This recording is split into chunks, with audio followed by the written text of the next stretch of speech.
We have also been in Western and Eastern Europe, including Spain, in Warsaw, Poland, as well as in the Americas, including Colombia and again DC and Mexico, and we have also been in the Middle East, including Doha and so on and so forth. So, and of course, I may be leaving a few places aside, but the objective of that World Arbitration Update is again to create a conversation on public international law, investment arbitration, and international commercial arbitration related to novel issues. That's one, updating the community on those topics. And two, the objective is to decentralize international arbitration. And by decentralization, we mean that, as you know, international arbitration not only happens in New York or London or Paris or even in DC, but it happens pretty much everywhere in the world. And there are magnificent, incredible counsel and arbitrators that may be in Bolivia, or that may be in Abu Dhabi, or that may be in so many other countries. And we want to basically create some links between the community. So given that little ad for the World Arbitration Update, now it's time to turn into the topic at issue, which is the new frontier in mining disputes and international arbitration, tensions between project viability, environmental concerns, and social licenses. This topic is of incredible interest. Some of you might already know that it is the sector in investment arbitration that has the highest number of claims at ICSID. It is a topic extremely complex from a technical perspective, but also from a policy-oriented perspective, but also from a ESG perspective, given the involvement of communities when there are projects related to mining. So we have a high caliber panel, and I would love to go on and on the topic, but that is not for me to go into. I would simply like to introduce Lee. Most of you may know him, but I think that it's fair to introduce him still. Lee Caplan is a partner at ArentFox in the office of Washington, DC, and he leads the firm's international arbitration and dispute resolution practice. He represents private and sovereign clients before international tribunals in complex, high-value disputes arising from concession agreements, investment treaties, and other international agreements across industries such as oil and gas, hospitality, real estate, and telecommunications. He co-authored the Ancestral Arbitration Rules, a commentary. He also heads the firm's corporate social responsibility practice, serves as U.S. delegate to Ancestral, advises the U.S. Commerce Department's CLDP, and has experience in maritime boundary matters, including proceedings before ITLOS. So not only he knows about investment arbitration and international commercial arbitration, but he has he's an expert in one of the aspects that I believe is key to really understand investment arbitration, which is he's a public international law expert. So with that, I would like to give him the floor and add that I'm really thankful and appreciate all his support and work behind the scenes for Washington Arbitration Week. Lee, you have the floor. Thank you, Jose Antonio. Can everyone hear me? Good. So it is a real pleasure to moderate. This is the first panel here, at least on the last day of the conference. It's a little bit bittersweet. Thank you. Just let me, so that Lee doesn't have to do it. To the speakers, really bring those mics really close to you, because there's an audience in Africa and in Latin America, and so that they can see you and hear you. Great, thank you. Can you hear me now? Perfect. Well, thanks again. It is our pleasure to host today. And my congratulations to Jose Antonio, to Ian, who I know can't be here today, to Maria, to the whole Washington Arbitration Week team that makes this a success every year. I think it gets better and better every year. So as Jose Antonio said, our topic for discussion today is the new frontier in mining disputes and international arbitration, tensions between project viability, environmental concerns, and social licenses. And it's a great title.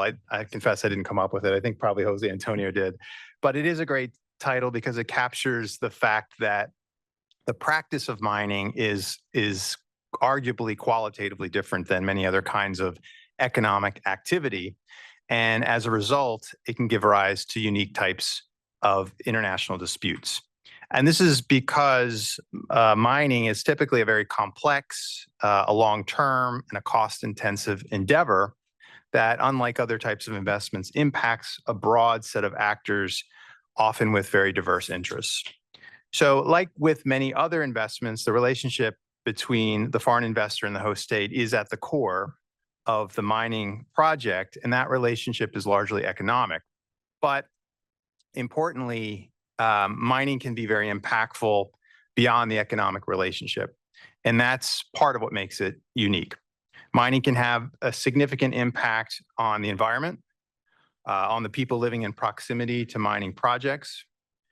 As we know, those projects sometimes lead to deforestation, they can cause pollution, they can stress water supplies, sometimes they even result in displacing people from their homes, among other things. So mining alters the world in ways that can affect a broader set of societal interests. And these impacts can cause significant tensions, as the title of our panel suggests. So I think those of us familiar with the international arbitration space, we know that the awards are filled with stories of these tensions. Namely, they involve social unrest or protest, opposition to mining projects that precipitate disputes between the foreign investors and the host state. The classic pattern is where the host state terminates the mining license because it seeks to protect, or at least in the name of protecting, the environment or the interests of its indigenous peoples. And so it's these tensions between project viability, environmental concerns, and social licenses that we will explore today with our esteemed group of panelists who I'll introduce to you now. And I'm going to start on the far, you switched. Okay, on second to the far right, sorry. Scott Anderson. Scott is the co-managing partner of Womble Bond Dickinson's Denver office. Scott advises clients on commercial transactions, including the acquisition, divestiture, and financing of natural resource projects. His work on project development covers finance, regulatory compliance, permitting, and operational, commercial, and joint venture agreements. Scott has a wealth of experience, but today we've asked him to bring the perspective of the mining investor. We're also delighted to have Nneoma and Nwogu. Okay, sorry. On our panel, we practiced, and I think I just botched it. Nneoma is senior legal counsel at the World Bank, where she represents the bank in Africa and the Middle East, notably in project structuring, negotiations, and compliance in international development finance transactions and advisory services. She brings the perspective of the public sector today. Next to introduce is Mark Wielga at the far right. Mark is a recovering mining lawyer. After years in big law advising corporate mining clients, Mark transitioned to public interest work. He's now the director of NomoGaia, a nonprofit research organization focused on business and human rights. Among other things, Mark manages and performs human rights impact assessments on large footprint corporate projects around the world. He brings the business and human rights perspective to the discussion. Next, we have on the far left, Nicola Peart. Nicola is international counsel at Three Crowns in DC. She has a broad practice in international dispute resolution, representing states, international organizations, and private parties before a range of international courts and tribunals, including in complex and high-value international commercial and investment treaty disputes, as well as in proceedings before ITLOS and the ICJ.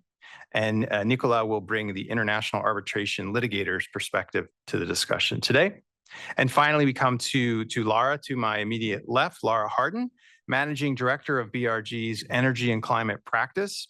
Lara is a leading valuation expert in the field of international arbitration and has been involved in numerous litigations involving oil and gas, power generation, financial institutions, agribusiness, real estate, and fortunately for us, also mining.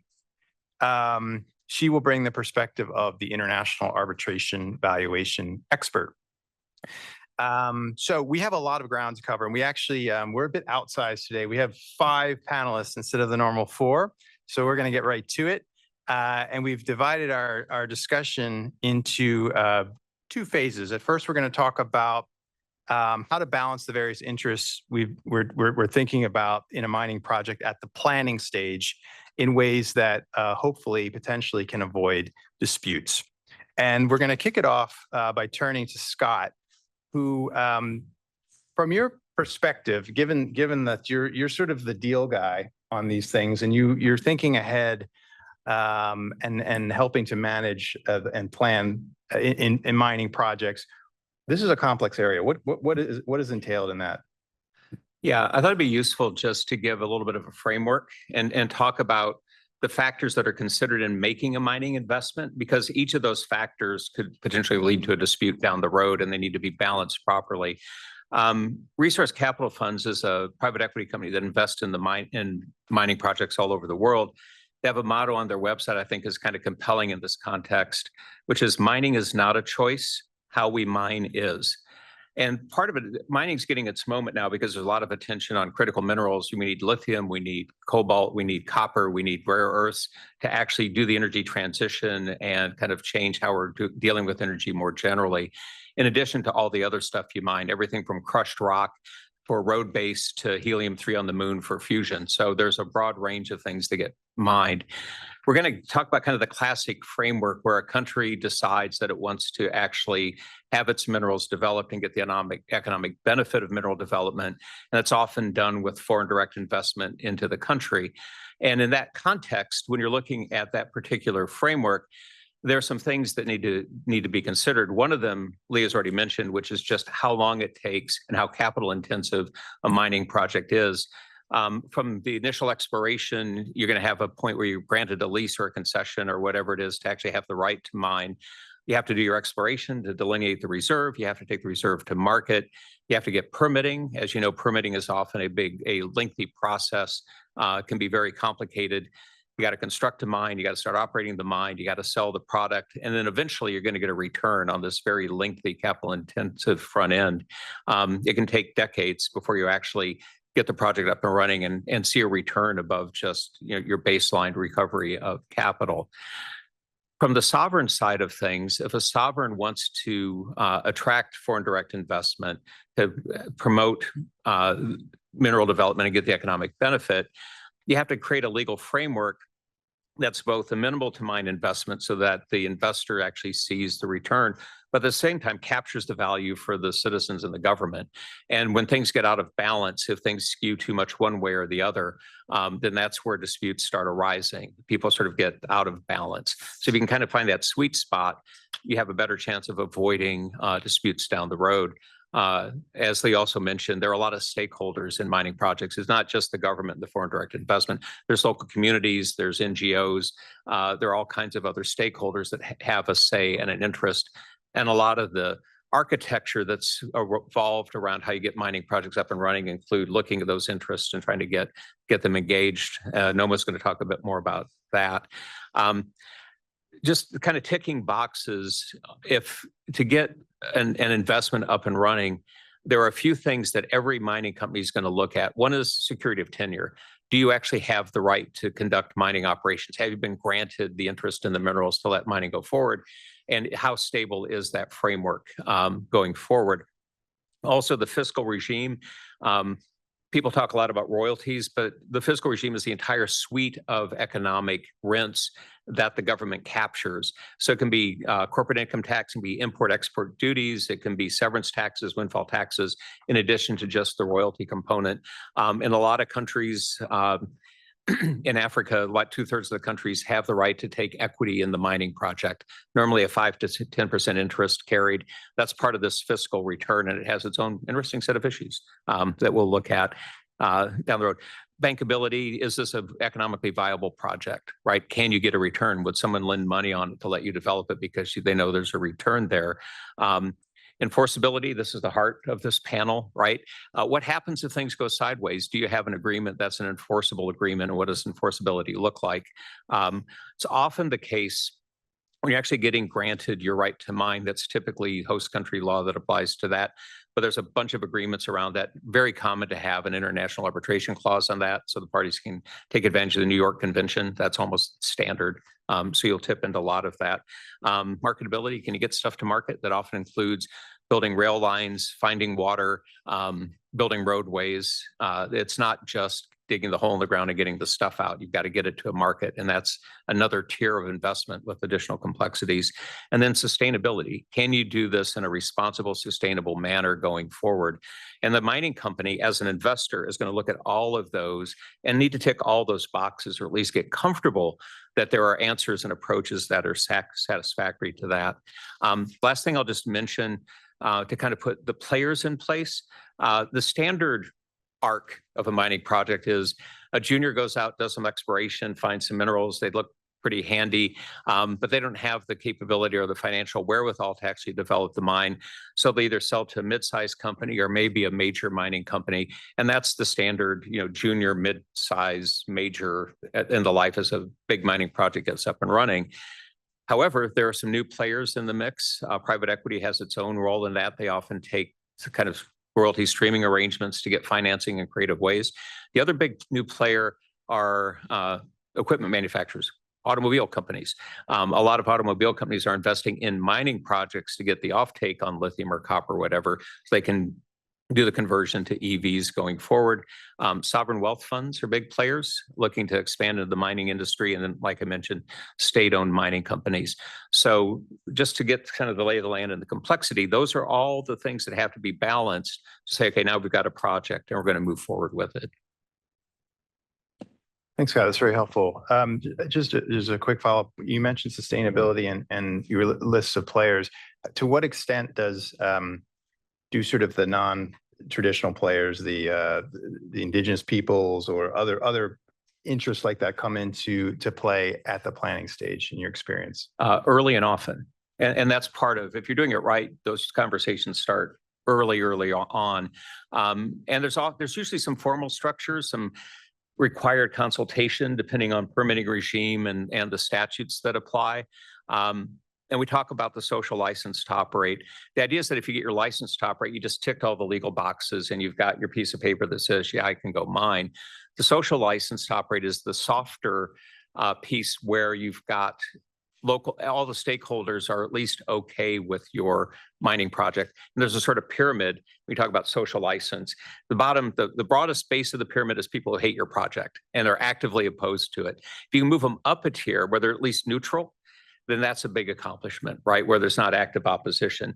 The golden state is if you can get folks who are either in favor of the project or actually advocating for the project. And all that takes a lot of work and a lot of engagement and very thoughtful engagement, right? There's a tendency to go, oh, we're just going to build a hospital for the local community. It'll all be good. And it's just not the approach that works anymore. It's a lot more sophisticated than that. Thank you. We're going to turn to Nneoma, who I know we're going to come to you for a broader view on your role in the public sector, but what reactions do you have to what Scott has says in terms of how to get these things ginned up properly so that everyone's happy, including maybe the bank? Yeah, no, thanks so much, Lee. And good afternoon, everyone. And I think just before I actually get into the conversation, the question is, yes, I work at the World Bank. Why am I here? In the context of the bank, we have an extractives and energy practice. And in that practice, I'm a legal advisor to that practice. So the work that we do there is something that I will talk about a little bit later. But I think in the overview that Scott has given, it's important to keep a certain number of things in mind. One is when we're thinking about tensions, you are looking at the business and the investors' incentives for efficiency in the mining sector. There's a phrase in the mining industry, from pit to port. They're keen to create an efficient process from the extraction of the mineral to the markets. On the other hand, the governments and the stakeholders, other stakeholders in the country, are keen to share the benefits of mineral extraction or mineral development. So there is a little bit of tension between that efficiency and the shared value paradigm, which we'll talk about in a few minutes. Then there's the long life of mineral development versus the short life of political government administrations. So then there's also a tension there when a government wants to deliver in 4, 5 to 6, 7 years of an administration, as opposed to a mineral like the life of the mine that can be over 20 to 30 years. And then you can also look at the future of mining. I'm very keen to keep talking about the future of mining, because when you think about mining, there are a number of World Bank reports that indicate that the demand for minerals is only going to increase. Sometimes people talk about tenfold for a number of reasons. By 2050, you're going to have about 7 of the 10 billion inhabitants of the world living in urban areas. So that's rapid urbanization. That's going to need a lot of infrastructure. The energy transition is one that is already discussed quite a bit. The demands for phosphate and other agricultural minerals to feed the 10 billion people that we expect to see in 2050. That's a number of issues that you will see that would start to put pressure, and the kinds of infrastructure demands that will also come into play. So I think when we also talk about the global supply chains, as there's a lot of conversation about minerals today in the you don't say metropolises, I'm not sure, metropoli of the world, not sure. But you find that there are the demands for rare earth minerals, but the global supply chain also is talking about the fact that the processing of minerals is really limited to a number of specific countries, and that is creating some sort of national security implications for countries. So there is a drive, and I'll talk a little bit about that also in my presentation, about the global partnerships, especially among the G7, to diversify the global supply chain when it comes to minerals, and to ensure that we improve midstream and downstream. So that's processing and manufacturing in actually the mineral host countries. So I'll stop there. Thank you very much. So we're still thinking about the planning phase, and Scott touched on some issues that might be of interest to litigators at the planning stage. So we're going to turn to Nicola to get her thoughts on where does the litigator fit in at this stage, and how helpful can that person be? Thank you. And it's fantastic to be here. So thanks for the invitation and to be joining this esteemed panel. I think without previewing too much what I'll say when it comes to the dispute itself, there is a role for involving lawyers and litigators at the pre-dispute stage, at the early stage of an investment.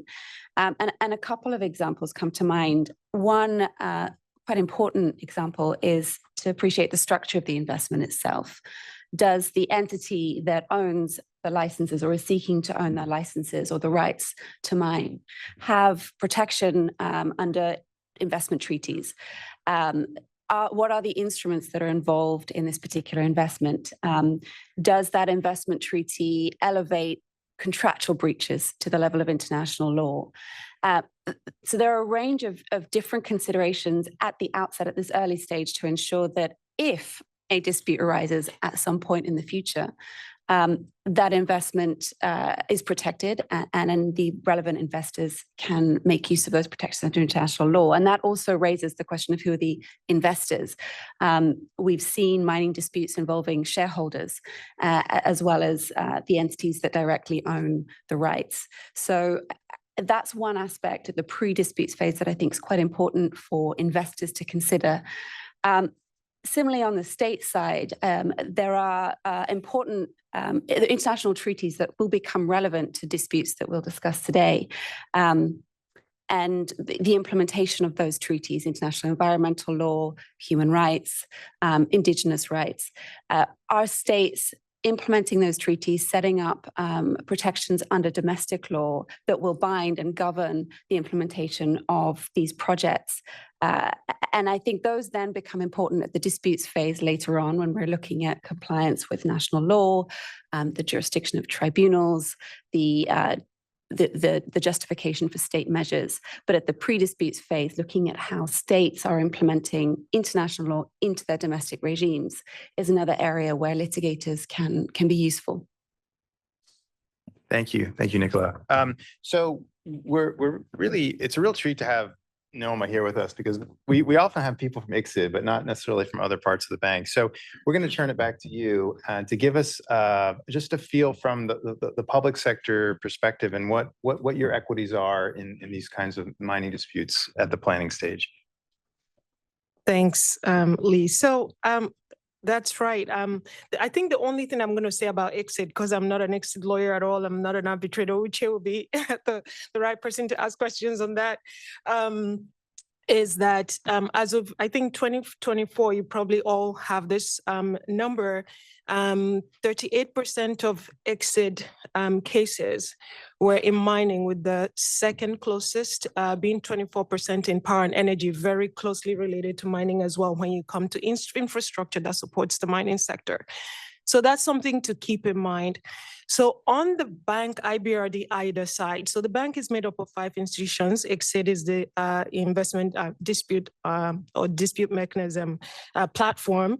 You have IDA, International Development Association, and the International Bank for Reconstruction and Development. That is the public sector financing institution of the World Bank. And then you have the IFC, the International Finance Corporation, that is the private sector.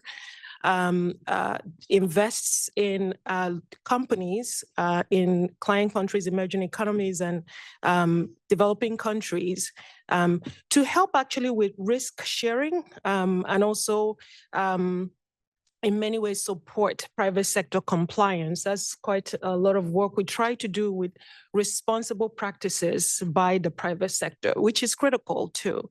And then, coming back to IDA and IBRD, there are a number of mechanisms that I think of as risk mitigation measures that can be dispute avoidance. And it starts with the enabling environment. The enabling environment is a critical part of the decision-making for when an investor comes into a country. But I want to actually step back and be very clear that the bank considers, the bank or other IFIs, they see mining as a critical driver for economic development for countries. When you look at the numbers in terms of percentage of exports, a country like DRC has upwards of 90% of its total exports coming from mining. For Peru, I think it's about 64%, Mongolia about 75%. So these are mineral-dependent countries, critical for their economies. So when it comes to the enabling environment, there are a number of instruments that we use and a number of activities that we use. So first, for people who don't know the bank very well, there are certain things that analytics and advisory services that we provide directly to the government, the public sector, to help enhance governance,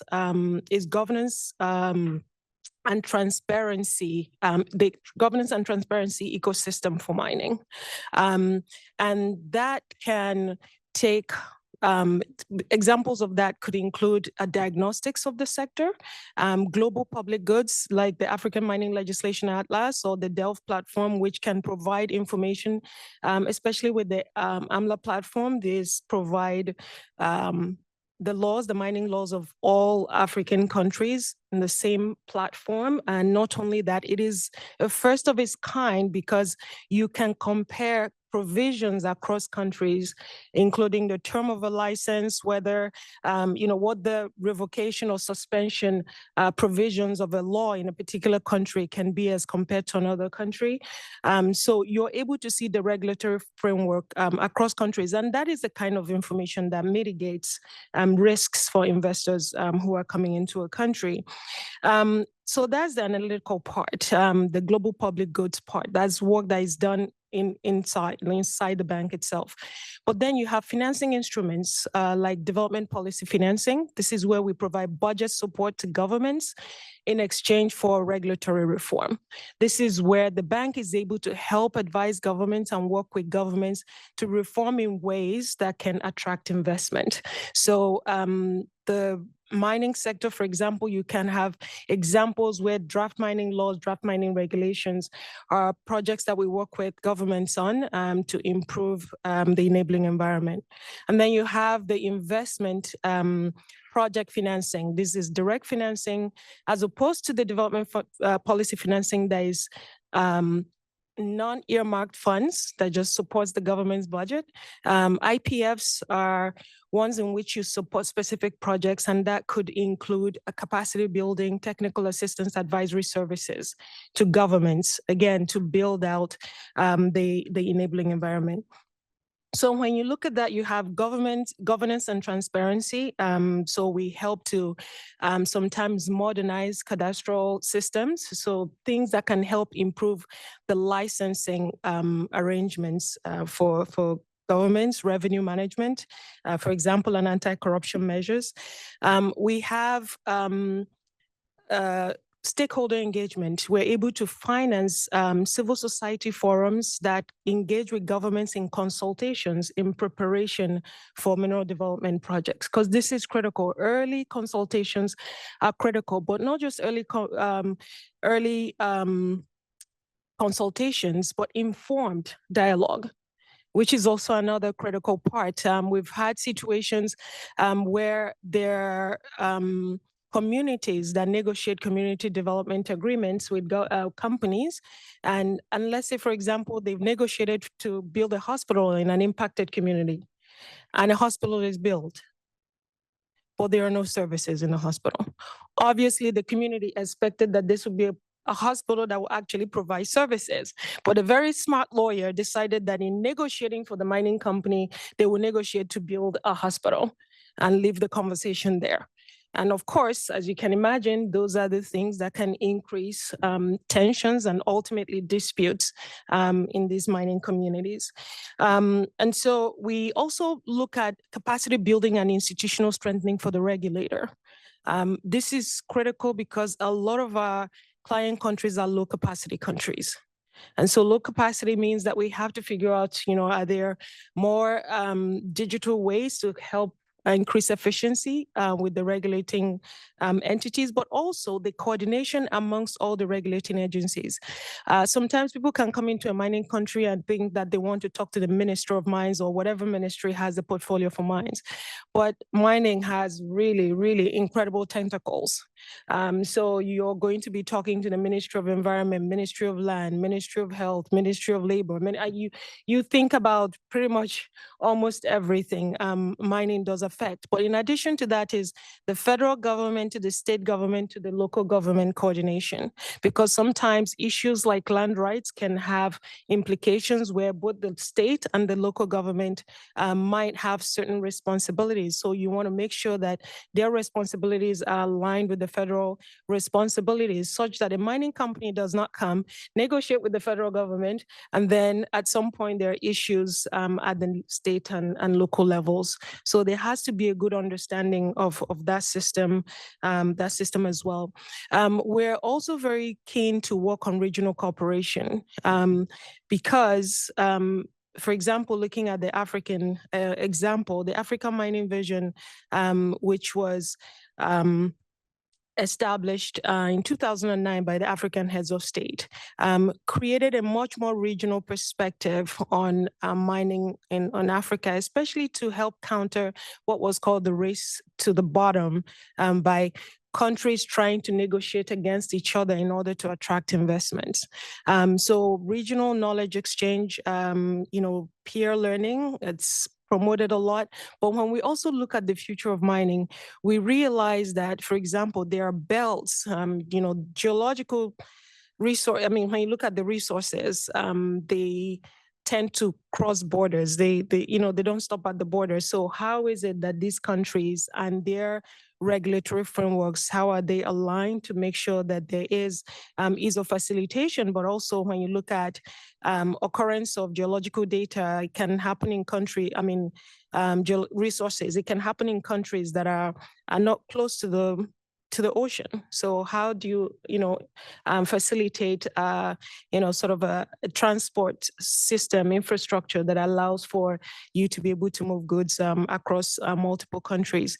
So there are a number of things to be considered when we're looking at sort of regional collaboration. What we also find in the mining sector also is that sometimes you can have, I think Laura just mentioned international treaties, but there are also regional directives that may conflict with some of the national regulatory frameworks. So that's something else also you need to consider. So there's quite a bit that when the bank is getting involved, that we look at to make sure that the enabling environment is right, not just for investors, because taking a shared value paradigm lens, it's also good for the government and good for the stakeholders. That's also looking at the environmental aspects, talking about social inclusion. So that's where the stakeholder involvement, engagement is pretty critical. The last thing I will say is early risk detection. So because the bank gets involved early, there are systems, mechanisms that allow for periodic consultation and adaptation, supporting government, supporting civil society to ensure that there is continued dialogue around the sector. So all of these are things that we'll think of as risk mitigation measures or perhaps dispute avoidance interventions. Thank you very much for that. Just a follow-up question, how successful have the stakeholder engagement programs been? Do you have any internal metrics or feedback that you can kind of assess from the bank's perspective, or what's your personal view, if you can share it? In terms of stakeholder engagement, what I'll say is that it's never enough. We can always do it better. That's always the case. But I think also new issues are coming up. New issues are coming up because in 2009, after the AMV talked about the shared value paradigm in the vision, you started to see a ramp up of laws being reformed to include local content provisions. That's requiring investors to hire locally and also source goods and services locally. But then with automation, you start to see, and automation is good for the environment to some degree. It, allows for productivity. It decreases accidents and some of the risks to labor in mining. But then you start to see a labor decrease, so jobs. And so that creates its own tension. So we start to see new tensions from stakeholders, because these are new issues in a sense. So while maybe in the 90s, there were a lot more discussions about bringing stakeholders into the room, we are now bringing them into the discussions, but new issues are arising. Thank you for that. Scott, we're going to turn to you. I'm curious how the involvement of the bank is received from your perspective as sort of the corporate planner. Yeah, there's good and bad. General amount of balance, good. I mean, part of it is from the investor's perspective, if the bank's involved or some other, development entity, it's just a more complicated negotiation. You have more people at the table and you've got to navigate that. And the bank has fairly set in its ways about how some of this stuff should work. So you got to navigate that. But on balance, it's really useful. The example that Nneoma gave of, supporting a country developing a cadastral system, we talked about how important it is to know you actually have a mining right. But if you've got poor mapping and an inability to describe the physical area that you're leasing or have your concession for, that can be problematic and lead to disputes. So getting those kind of structures in place is really valuable. The other thing is by having the bank's framework, you avoid the risk. One of the things that leads to, we're talking about dispute avoidance. One of the things that leads to disputes is if you get too good a deal. This is the crafty lawyer saying you get a building, but nobody to be in it. If you get something that just works too well and is unbalanced, then that's going to lead to disputes. And having the bank there to kind of help direct things and get it lined up the right way is a way to avoid some of those temptations in the negotiation. Thank you. Mark, same question, but from the perspective, I guess, from the indigenous peoples, the NGOs in favor of environmental protection. How is the bank viewed? Yeah, and I will thank you very much for both those comments. I really appreciated them. So looking from the outside in, and I've had the advantage in my life of being on both sides, from the company side looking out and now from the community side or opposition side looking in. I would like to talk about the IFC type financing. So the company itself is a borrower or has some kind of financial agreement. So at that point, the company is aligned with the international financial institution, the development bank. So the World Bank and all the other groups, the Development Finance Corporation and FMO and GIZ and all the different national groups.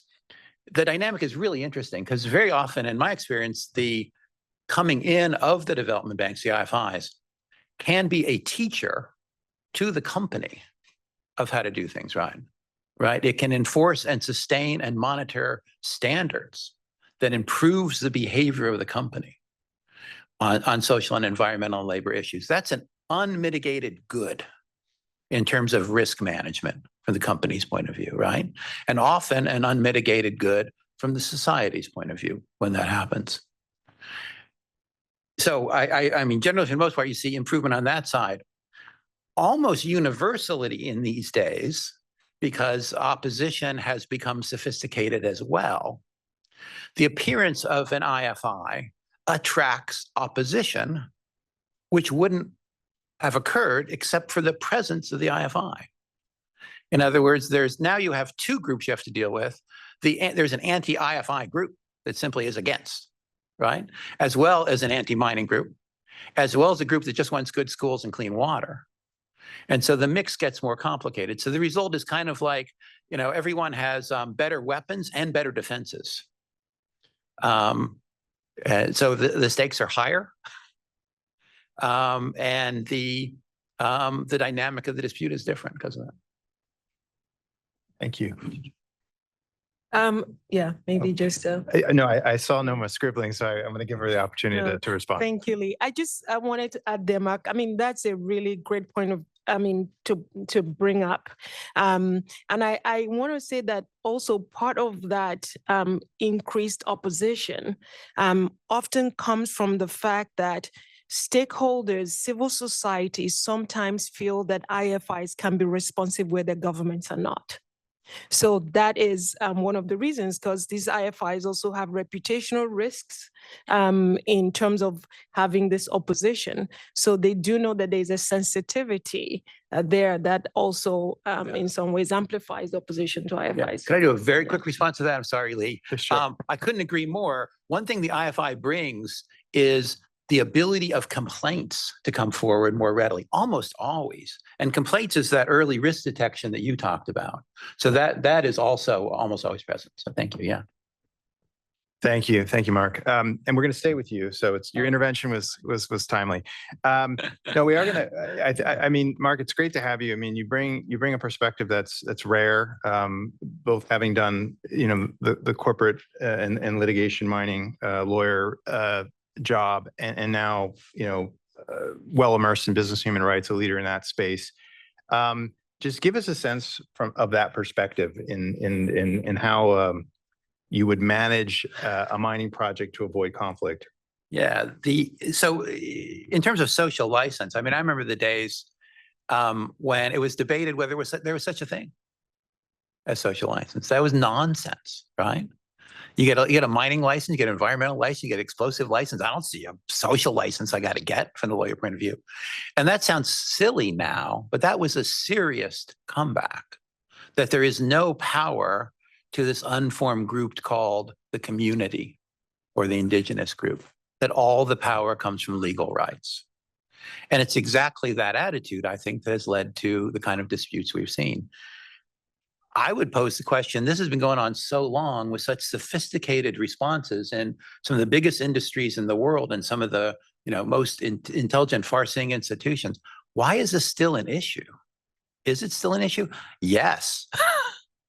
If anything, it's a bigger issue now than it was before. And how can that be if the responses are smarter, if the standards are higher? Why would it be a problem now? And I would pose a number of questions. One is what Nneoma said, which is there's more mining. The easy ones are done. If you want a giant copper deposit, you got to go somewhere crazy to find it. Probably a place that the social specialists or the government relations people said, you can't do that there. So all of these, and then the gold price causes, that to boom on and on and on, lithium, uranium. So the pressure is and will continue. Like Scott said, mining, or quoted, mining's going to happen. It's absolutely essential. And the question is how. So I would say one of the reasons it has not been solved is kind of in the nature of government and human beings. That these kind of winners and losers, political perceptions of being left out, of being pushed aside, always occur in large mineral or large industrial projects. It's inevitable. And then, of course, I will submit to you that there is legitimate grievance, deep legitimate grievance in any large economic event. And those grievances must be found, sought out, and fixed. If they're pushed aside, they fester and they find friends. And they can find friends either within their own society, within local NGOs, within national NGOs, unions, international NGOs, or those simply opposed to mineral development. And so the coming together of those interests, which at times can be exploitive by the opponents, and at other times can be exploitive by the proponent. The company itself is famous for bringing together the woman who now has clean water for her children and puts them on their website in big color pictures, right? And the opponents can do the same thing. So it's another one of the attacks and the defenses on both sides get more sophisticated. They can be more data driven.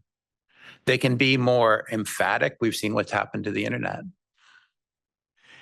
So now everyone in the world can see what's going on in what used to be considered a pretty remote place. We're all connected.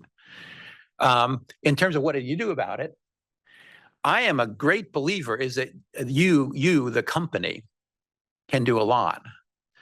The hardest thing as usual, and this is kind of a specialty of lawyers in being bad at it, I think, is trying to view the world from the other side.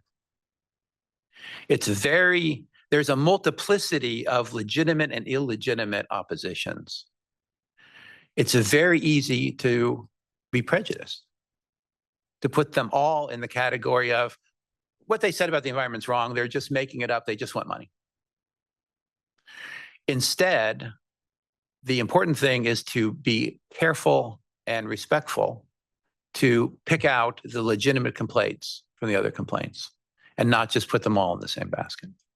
What does that take? Sensitivity, caring about people, hard work, and like I forget who said it, maybe everyone, from the very beginning of the project. Often when it goes into operations, it's too late. Right? The opposition has already been created by the actions of that company. So that's a brief overview, Lee. Thank you. Thank you. Very insightful. Nneoma, I know you've talked about this already from the public sector, but in response to Mark's comments, are there more things the bank could do or other institutions in the public sector could do? Thanks, Lee. I do think there's more. So there are partnerships, and I think what Mark was saying. In terms of this sort of, I'm not sure whether it's mannequin or the notion that, governments or stakeholders, civil society or environmentalists see, mining companies as intrinsically terrible, and governments blame mining companies come, election time, and, companies blame governments on, expropriation, even if it's not expropriation, and there's a need to create a more balanced regime, that at some point there's got to be real partnership amongst all these stakeholders, because as as Scott said, mining is essential. What is not organic, what is not farmed, for the most part, is mined. When we look around this room, we know we cannot not mine. So the question is, how do we do it? So the increased partnership and increased transparency, not just on the government side, but on the investor side, is critical, because a 30-year investment allows the government to plan. And so if there's real increased partnership, I think that can improve outcomes. And just to make or to introduce people to a partnership that was launched in 2023 by the bank and the G7, with Japan leading this partnership, called the Resilient and Inclusive Supply Chains Enhancement Initiative. And this is something that is trying to, again, drive multi-stakeholder benefits for these mineral-dependent countries. Because I think as civil society, as citizens, impacted communities see benefits, it helps to reduce some of the disputes and tensions that we see. Thanks. Thank you. Scott, we'll give you the last word on this question. What more can the investor do, I guess? Yeah, there are a couple. Well, first, to Nneoma's point about trying to align interests and getting partnerships set up, a very concrete example. In a lot of mining jurisdictions, there are local communities that have been mining there forever, illegally or artisanally, depending on what your perspective is on that. And the mining company comes in and wants to develop a mine, and there's a bunch of people running around with buckets. In Mongolia, they call them ninjas. They're like Ninja Turtles. They have a little bucket on their back when they walk out to the mine. And you got to deal with that. Like, that's part of what you're buying into. And it's kind of an insoluble problem. It's not an easy fix, but where it tends to work is where you can line up the interest of the local mining community that's been there historically and the new mining project, and find a way to kind of manage to that cooperatively. Then you have a chance of navigating that very, very complicated issue. So getting those structures in place on the front, and again, on the front end. The other thing is to make sure you're listening. A common tool on kind of capturing your social license is to set up a grievance process. If somebody has an issue with your mining project, there's an ombudsman, there's someone they can go to and say, the trucks are driving down my road and I'm getting dust on my laundry. You got to do something about that. And finding a way to hear that and get a cure is a way to keep those things from growing the way Mark was talking about, where it just starts propagating. So there are tools in the toolbox that you can do, but you got to be kind of thoughtful about implementing them as a way to avoid what we're about to talk about, where it all goes sideways. Yeah. Thank you for all those thoughtful interventions. We're going to shift our focus a little bit now, because unfortunately, as hard as we try, we can't always avoid disputes. So we're going to turn to Nicola and Laura to lead our discussion about how these tensions between project viability, environmental concerns, social licenses manifest themselves in an actual dispute. And we'll turn to Nicola first. Thanks, Lee. These issues of environment, sustainable development, social licenses, human rights can be at the core of a dispute. They can be decisive in a dispute's outcome. They're not peripheral, particularly when it comes to mining disputes. They can be very high profile. And so it's very apt to consider how tribunals have dealt with these issues and where they arise, what kinds of legal issues they give rise to, and how different parties to these disputes can start thinking about the issues in preparation for a case. And I want to structure my speaking today on that basis. So I'll deal first with how states might be thinking of dealing with environmental, social license, human rights issues in their mining disputes, and then turn to investors. And I will I'll preview, I should say, some of the points that Laura is going to mention, which I think are the particularly interesting ones, but hopefully I can set those up for you. So turning first to state strategies and state considerations, I mentioned earlier the importance of states giving consideration to the implementation of international law in their domestic legislation. And I do think that domestic legislation is really important for a state's strategy when it comes to dealing with investment treaty cases in the mining sector. What have they done to implement environmental law, climate change law, human rights, indigenous rights? How clear are those regulations in their domestic frameworks? That that domestic framework can define the legality of an investment, which itself is a threshold issue in investment arbitration. Is the investment legal? Are there admissibility concerns for a claim based on that investment or relating to that investor? The domestic legal framework is also critical when it comes to justifying state regulatory measures. As many of you in the audience will know, some of the issues that arise in investment treaty arbitrations are questions around the arbitrariness or not of the state's conduct, whether it was for a public purpose. And referring to domestic legislation, the implementation of international rules can be critical for that as well. By way of example, in Eco Oro, which some of you may be familiar with, the tribunal there recognized that the precautionary principle is one of the principles of international law that it would be applying in that case. That's a central principle of international environmental law.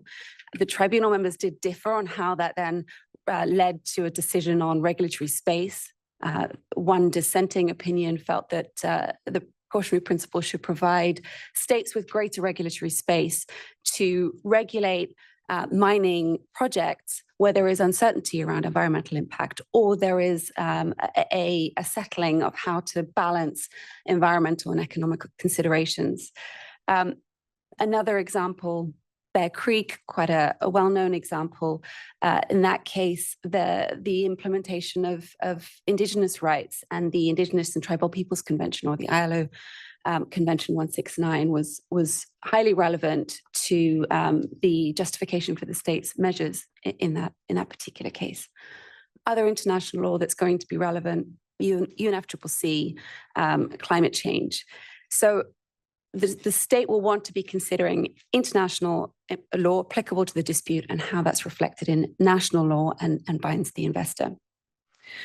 In addition, the state will be considering the facts of a case and how that can be framed in a way that legitimizes its conduct.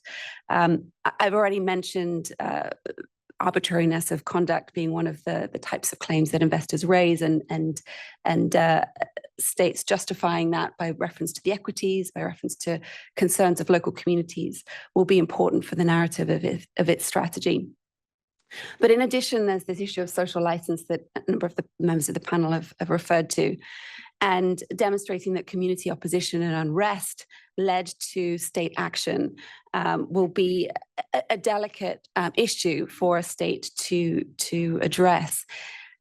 One of the points that I think Mark mentioned was the question of whether a social license is an obligation or a right. If it's not, how does that arise in a dispute which concerns obligations and rights? Why are we talking about social licenses? And this is something that Laura's going to talk about in a little bit more detail, but I'll preview a couple of ways in which this has come up. And I think it's quite an interesting set of issues. So in one instance, in one type of example, it is in the context of causation.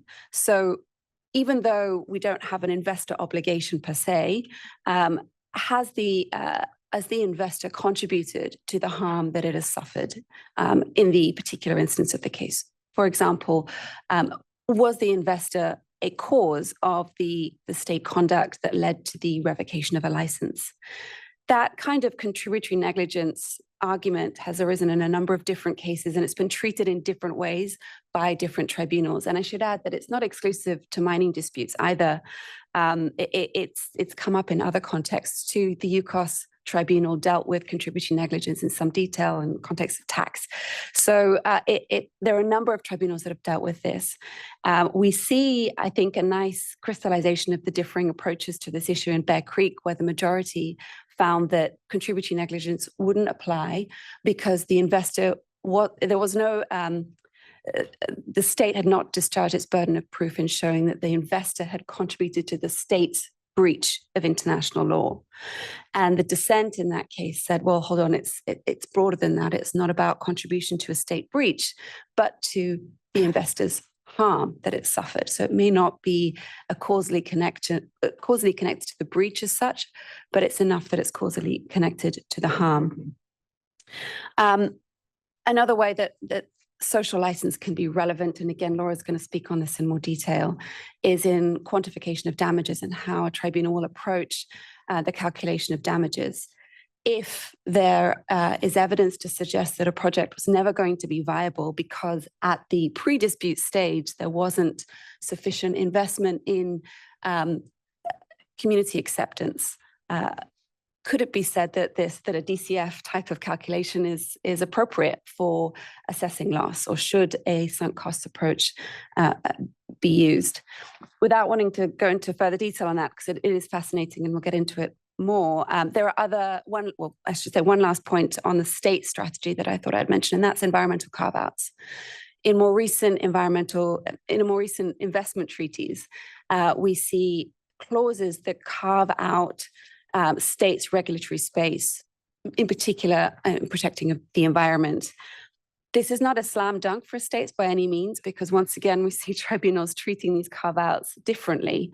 In Eco-Oro, for example, the tribunal said, well, yes, there is a carve-out in the applicable treaty that allows a state to regulate for the purposes of public health or the environment, but that doesn't allow the state to evade responsibility for paying compensation.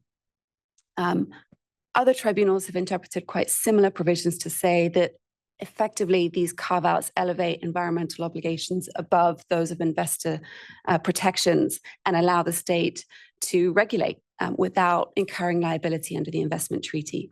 So these are all quite interesting and sensitive issues that will need to be navigated in the particular context of a dispute. Turning now briefly to investor strategies. Here again, there are tensions between the legitimacy of the state conduct and the economic interests of the investor. Can the investor show that the state's conduct amounts to arbitrary conduct or breach of international law that shocks consciousness, for example? These are potentially high standards, and we see different tribunals being more or less willing to frame state conduct as being arbitrary, or on the other hand, appreciating that states are trying to navigate different economic and environmental or social interests. It'll be important for an investor to consider facts that show a good faith commitment to social licenses, environmental compliance.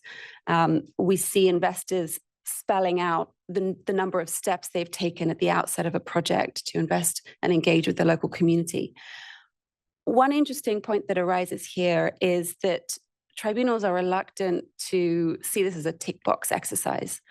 It's one thing to comply with domestic law on social engagement, environmental protection, but if that doesn't give rise to a social license, has the investor done enough?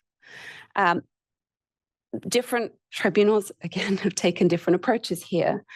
Some have said that this is an obligation under national law of results, not just of conduct.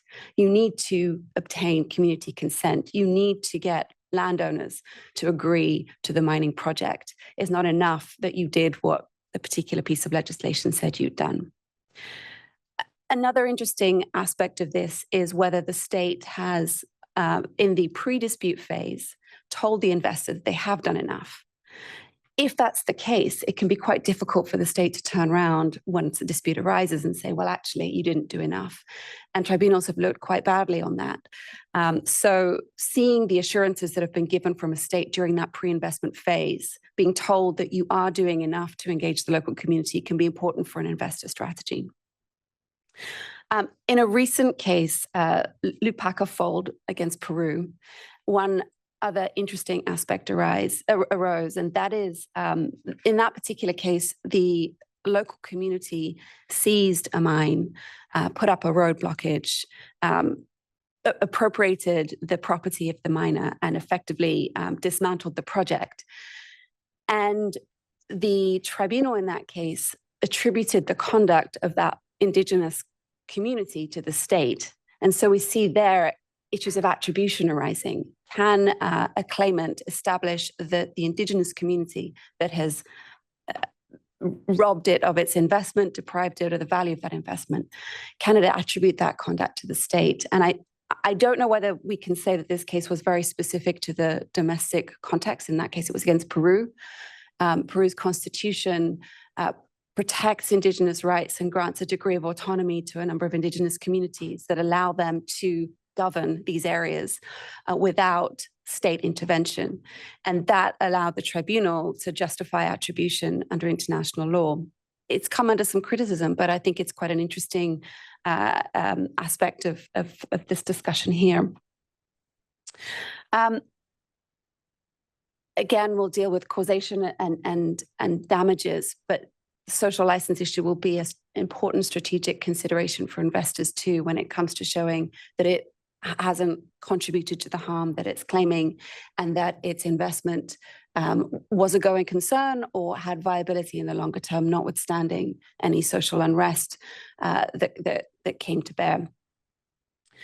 So just to summarize here, I think a couple of conclusions on strategy for litigators, both representing states and investors. The fact record can be truly decisive in these cases, and that fact record is created from the outset of the projects. We've spoken about the importance of investing in the longevity of that project from the outset, engaging with communities, engaging with governments, and that record will come to bear in an arbitration. It'll be important for framing the narrative of that case on questions around the legitimacy of state conduct, but also the viability of the project when it comes to quantum claims. I'll pause there in case there are any responses to what I've said, but otherwise over to Laura to develop some of these points in more detail. Thank you, Nicola. Right to Laura, yes. Okay, so as usual in a hearing, we wait to the very end to talk about damages, even though they're really important and they're complicated, but I feel right at home in this position. You know, got to get it out quickly. People are tired. We're there. So basically the issue becomes, as an investor, how are these environmental and social license issues going to impact my recovery? And as a state, how can I limit my potential liability, or how can they impact my liability? So in the next few slides, are they up there? No, my slides are not there. Oh no. Okay. So I have a couple of slides. We'll hope they get up there. But there are three possible outcomes that I've seen in reviewing some of these cases. First of all, the state can be found liable and damages are awarded, but that they don't take any impact from the environmental and social issues. Actually, that's like the second slide, but anyway, yeah, leave it there. It's fine. Then the second approach is that the state has found liable for damages and the environmental and social license issues do impact the damages. And then finally, the third, the state is exonerated, or actually they're found liable, but no damages are awarded. So we're going to go right into the first type of case, and these cases are a couple of examples. I'm going to focus just on one of them. It's gold reserves versus Venezuela. When this award came out in 2014, Gold Reserve was a Canadian company that was developing a big gold and copper mine in Venezuela. The tribunal found that Venezuela had committed an unlawful expropriation by denying Gold Reserve the legitimate expectation that it had when it made the investment, principally by revoking and blocking permits and approvals that they needed to build the mine. The tribunal noted in this case that Venezuela had been very aware of these environmental issues and had itself promoted the project before it turned against it. So the state's sudden reversal was seen as politically driven rather than a genuine environmental concern. What's really noteworthy to me as a damages expert is that they chose the DCF as the preferred valuation method, which is kind of unusual in these cases, as you're going to see as a theme, but it did not accept either party's DCF inputs, discounted cash flow inputs. And this as an expert is a horrifying situation when the tribunal actually takes it into their own hands and makes up damages themselves. It's really blasphemous, but in any event, the tribunal used the framework and they came up with their own damages. They torqued the reserves down, they delayed the timing, and then, oh my God, they came up with their own discount rate by adjusting the political risk. It's awful. So in any event, you can see on all three of these cases, the DCF approach was not taken in any of them as presented by the claimant. It was either adjusted down or another method was taken, which is going to be a theme here. Am I controlling this? Where do I have to?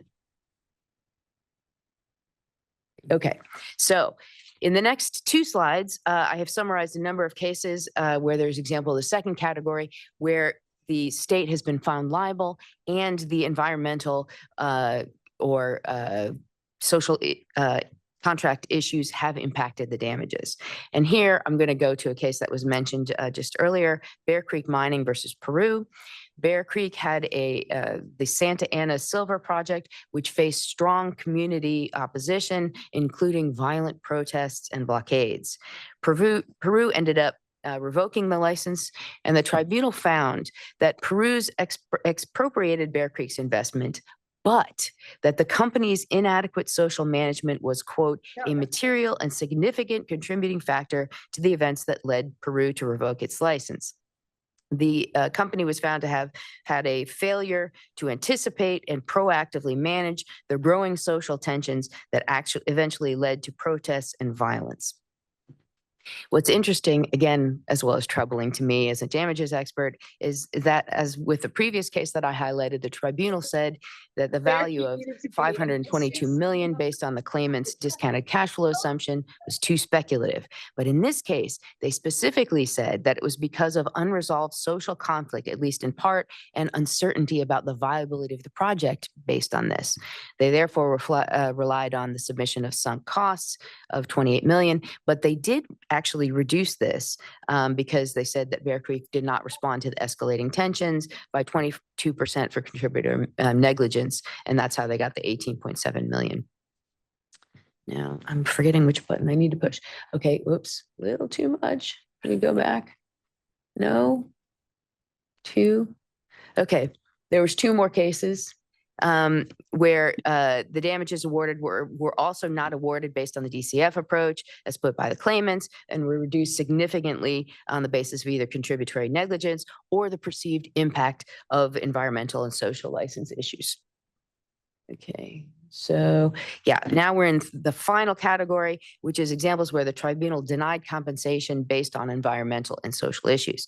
Now here I'm going to highlight the case of Infinito Gold versus Costa Rica, where the tribunal firstly found procedural irregularities. One of the main irregularities it found was that the concession was granted before the environmental impact assessment was approved. This means basically that the environmental review was fundamentally bypassed. The tribunal also took account of the environmental harm and public interest in justifying Costa Rica's measures. The environmental issues they identified were that they were essentially going to be doing an open pit gold mining operation close to forests that could be destroyed or disturbed. And also they took into account the potential impact of using cyanide or mercury in mineral processing that could contaminate the water resources. And this was not adequately addressed by permit changes and project modifications. The tribunal concluded that while granting the permit without a full environmental assessment was a breach, the damages were too speculative because even if they had been given the full process, it was not proven that the investor would have gotten all of the approvals, that modification or stronger environmental conditions would not have been imposed, and that the significant costs associated with all of this would not have made the project not valuable. So essentially, the investor had no claim to damages as regulatory risk and environmental constraints made the successful outcome uncertain. And in this case, there was no award of damage, and the claimant was required to pay partial costs. Okay, 2 more slides. Key takeaways for me, and I found this exercise very interesting. This is where the intersection of legal issues and damages calculations comes. First of all, the impact of environmental and social license issues and the potential costs associated with these should be taken into account in terms of the impact on the damages calculation. Maybe it has no impact. Maybe because the claimants are adhering to local standards or they're doing everything based on best practices, these issues are not an issue, but at a bare minimum, we should consider whether they are because they have been found to be, in many cases, reasonable justification for the state to rescind prior permits and approvals. Secondly, in addition to their wariness about the discounted cash flow approach in valuation in general as being speculative. As we have seen, tribunals have significantly reduced or even denied compensation based on the uncertainty injected into future cash flows, specifically related to these issues, when the state has been found even to be in breach of fair and equitable treatment and the applicable bilateral agreement. And finally, how do we as damage experts account for this these uncertainties? Well, I've put 4 approaches up here. We can adjust the discount rate. The higher the discount rate, the lower the damages, right? We can risk key variables, so we can do the timing longer. We can have more capital expenditures. We can reduce the production volume. We can run sensitivities or scenarios to show the impact of different assumptions. And we can do a probabilistic approach, which assigns a percentage to various outcomes. Well, I wouldn't rule out any of these. I would tend to consider adjustments to the key variables in the cash flow and providing the tribunal with scenarios as my favorite approach. Ideally, if your assumptions are reasonable and well supported, and you provide some sensitivity to the potential impact of changes to key variables, this will give the tribunal some comfort in relying on the discounted cash flow approach and when it is appropriate. Now, one final thing I would like to say is that this means we should also be educating the tribunal as to when it's appropriate based on relevant guidelines for valuation, like SIMVOL or VALMIN or SAMVOL, whichever you're adhering to, which do have specific guidance as to when the DCF calculation is appropriate and how to apply it. And that's all I have to say. Great. Thank you very much. I hope those 2 presentations worked very, very well together. So I got the ominous note from WW that we're way over time, but in our defense, we started 15 minutes late. But I think we do need to keep things going. So I think what I'll do is I'll cut the conversation there. I would even ask maybe we skip Q&A. We can one question. I'm giving one question. Okay, who would like to ask a question? Better be really good. That's got to be a good one. So first of all, I want to say great to have 2 people from Denver on the panel as a fellow Coloradan. Come to the swamp more often. But Scott, you mentioned ombudsman. We had a pretty interesting discussion earlier this week about mediation in investor state disputes and how it's being used and maybe growing. So I have a question, maybe focusing on Mark, Scott, and Nneoma.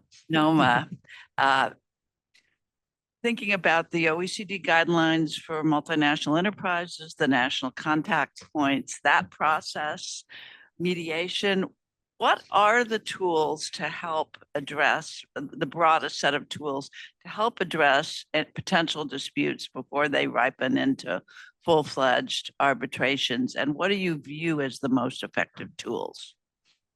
Yeah, and just to clarify the grievance process, that's much more localized. You know what I mean? We're not talking gigantic issues like we're talking about here, but just the day-to-day managing community relationships to have a formalized process where if there's an issue comes up, you have someone to talk to, which is lower level, but every bit as important, you know, in terms of just complexity.